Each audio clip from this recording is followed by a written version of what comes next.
Smart card দেবো বলেছিলাম 10 লক্ষ টাকার, ছাত্রছাত্রীরা পাচ্ছেন তো? লক্ষ্মীর ভান্ডার দেবো বলেছিলাম, পাচ্ছেন তো?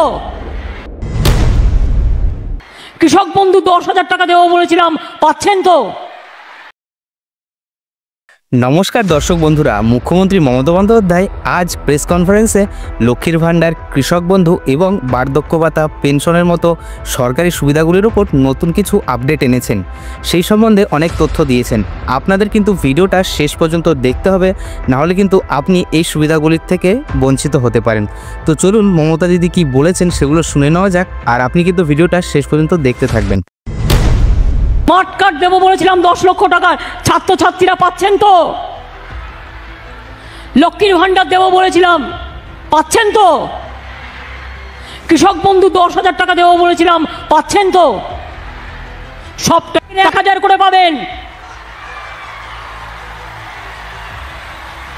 সবাই। খুশি তো? একবার জোরে বলুন খুশি। আর তপশিলি আদিবাসী ভাই বোনেরা 1200 করে পাবেন।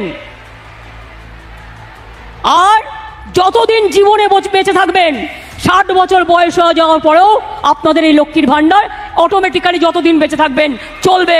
লক্ষ্মী ভান্ডার 2 বার্ধক্য ভাতায়। বেঁচে থাকুন আমার মা লক্ষ্মীরা, আমার মা সরস্বতীরা, আমার আম্মা, আমার মাদার সকলে। আমি এইটুকু বলি, কি লক্ষ্মীর ভান্ডার, মায়েরা খুশি? কি মা আম্মারা তো খুশি না মনে হচ্ছে? খুশি তো?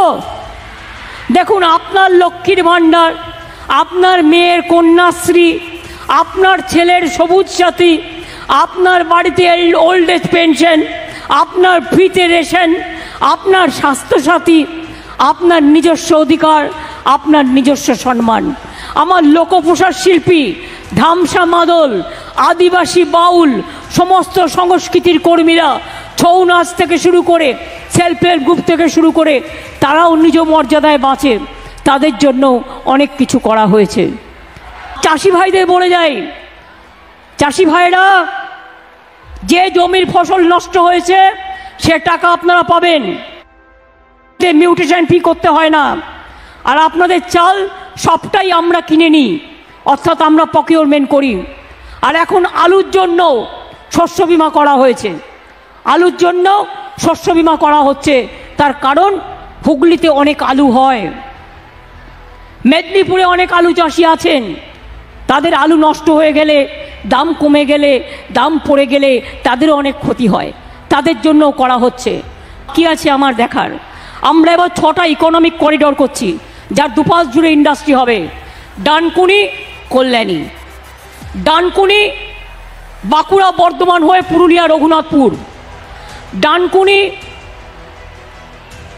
দেখি জায়গাগুলো, একটা পুরুলিয়া হয়ে রঘুনাথপুর, বাঁকুড়া বর্ধমান হয়ে ডানকুনি, কল্যাণী একটা যাবে, একটা হচ্ছে ডানকুনি কল্যাণী, একটা হবে ডানকুনি মালদা, ডানকুনি তাজপুর, একটা হবে ডানকুনি হলদিয়া, আর একটা হবে Coochbehar, Panagarh, Malda up to Coochbehar, north Bengal. অর্থাৎ সারা বঙ্গ জুড়ে 6টা ইকোনমিক করিডোর হচ্ছে, যেখানে লক্ষ লক্ষ ছেলে মেয়ের চাকরি হবে আর বাইরে যেতে হবে না।